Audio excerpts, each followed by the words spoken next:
Sunday Morning Matters on KC24, your local election headquarters. I want to congratulate each and every one of you because you stood for courage for a change. And now I can stand before you knowing I will have the incredible privilege of serving as your next governor.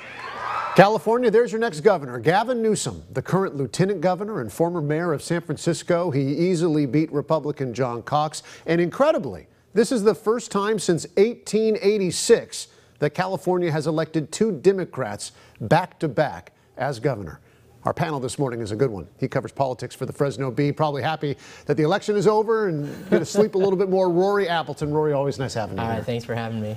She is a Fresno attorney specializing in employment law, also does some social justice consulting work. Amparo Seed, your first time on the program. Thanks for being here. Yes, thank you for having me. And he is a conservative councilman from Northwest Fresno, my councilman, Steve Brandow. Good to be here, Evan. Thanks for being here. We appreciate it, sir. All right, so we're going from Jerry Brown to Gavin Newsom. I guess the big question a lot of people have is, are we going to see a difference here between their leadership? Rory, what do you think we're going to see here?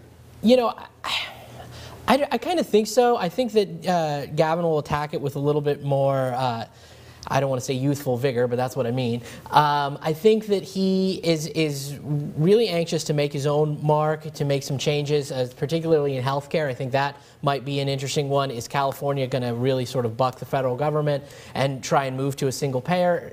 You know, as we get later on into the show, maybe the legislature got the supermajority that they needed in the state senate. It looks like. I mean, can he use that to make some big sweeping, you know, changes? And also, I mean, I think high-speed rail, I think he also might have a huge impact on that. I mean, he was on the original campaign for high-speed rail. He was out there. He waffled on it a little bit now. I mean, I think he softened on it, but I think, you know, if we get into a situation where a Democratic House can throw a little bit more federal money and, you know, it gets a little bit more traction, I could see him making some big changes. I mean, what we heard from him and other Democratic candidates for governor was that, sure, we need to get some financing here if this thing wants to work. I know that he has committed to go from valley to valley, the Central Valley to the Silicon Valley. After that, we'll be curious. Amparo, what are you expecting to see from Gavin Newsom? Are you expecting a change from Jerry Brown? You know, I was pleased that he came out to the Valley, and I think that we need a lot of focus here, from our water projects to healthcare, to really starting to address the systemic poverty that we have in this area. So I'm really looking forward to having Gavin Newsom there, seeing how he prioritizes getting those resources into our area, and also looking to our local council members, to our board of supervisors and others to really take those opportunities to apply for those grant opportunities and get resources into our valley. People are still suffering from not having access to quality, safe drinking water.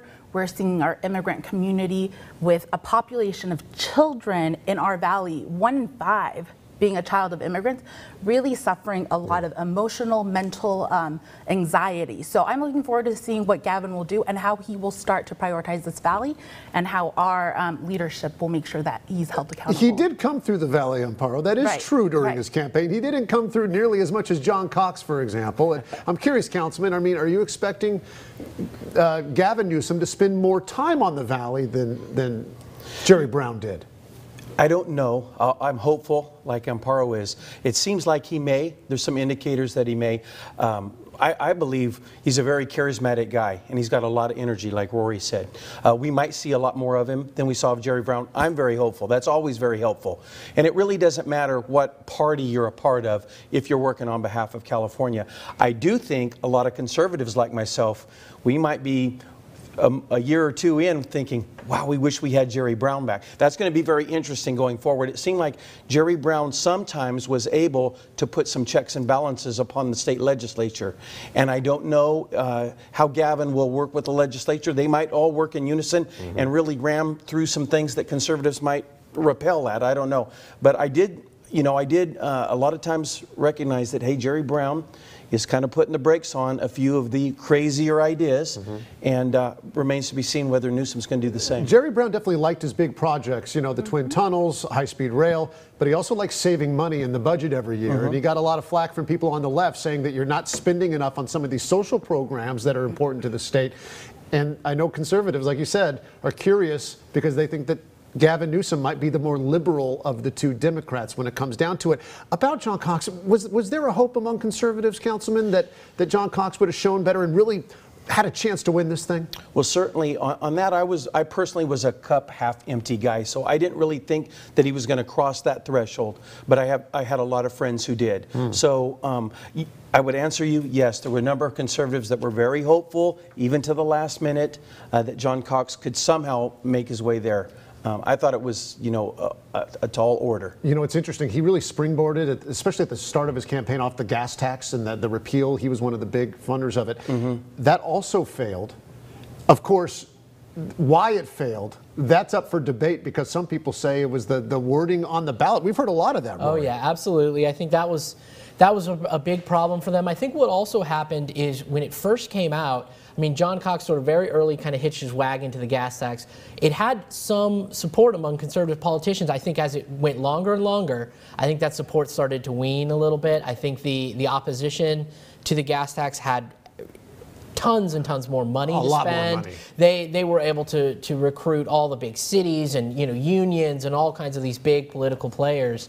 And I just think the gas tax, I mean, I think it suffered blow after blow in terms of, they were already having difficulty, a yes vote means no on the gas tax. That was confusing enough. There was no mention. And then you had to get into the actual, the ballot language. Yeah, I mean, at no point did it say gas tax repeal. Exactly, and it was talking about rolling back funding, and you're like, oh, that sounds bad. But it's interesting, I think with both Cox and with the gas tax and with a lot of things, it was interesting to see how widely supported they were in the state, if you look at the county map that the Secretary of State had.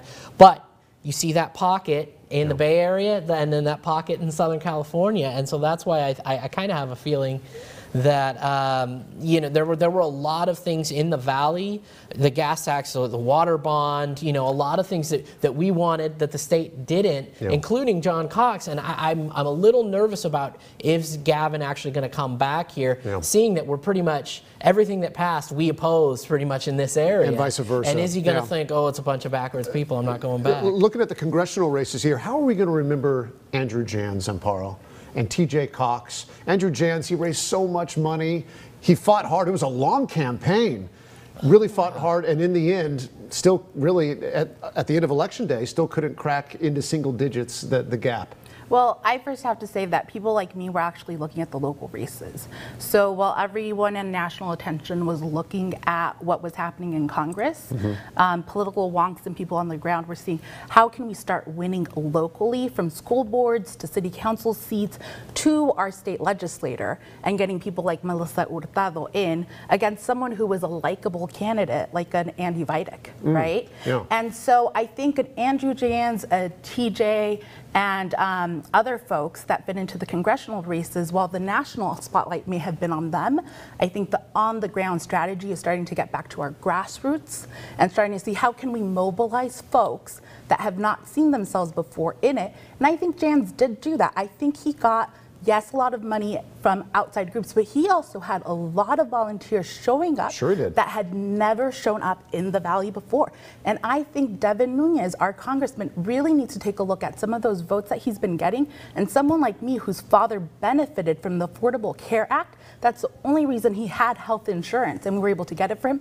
Devin Nunes, those votes that he's taking are not representing a region that has such a high level of folks on Medi-Cal enrollment and that need healthcare coverage desperately.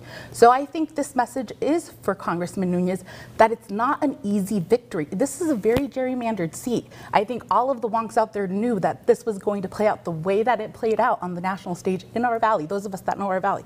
But it is a message to Devin that he needs to start paying attention to this region, holding those town halls, meeting with the people here, and remembering those Valley roots and bringing resources in. Councilman, go ahead. I disagree. I agree and disagree a little bit. I agree with Amparo on the way the seats are set up. It's a huge advantage. It's a huge advantage, right? Yeah. And most of us that are in the game, we kind of understand that going in.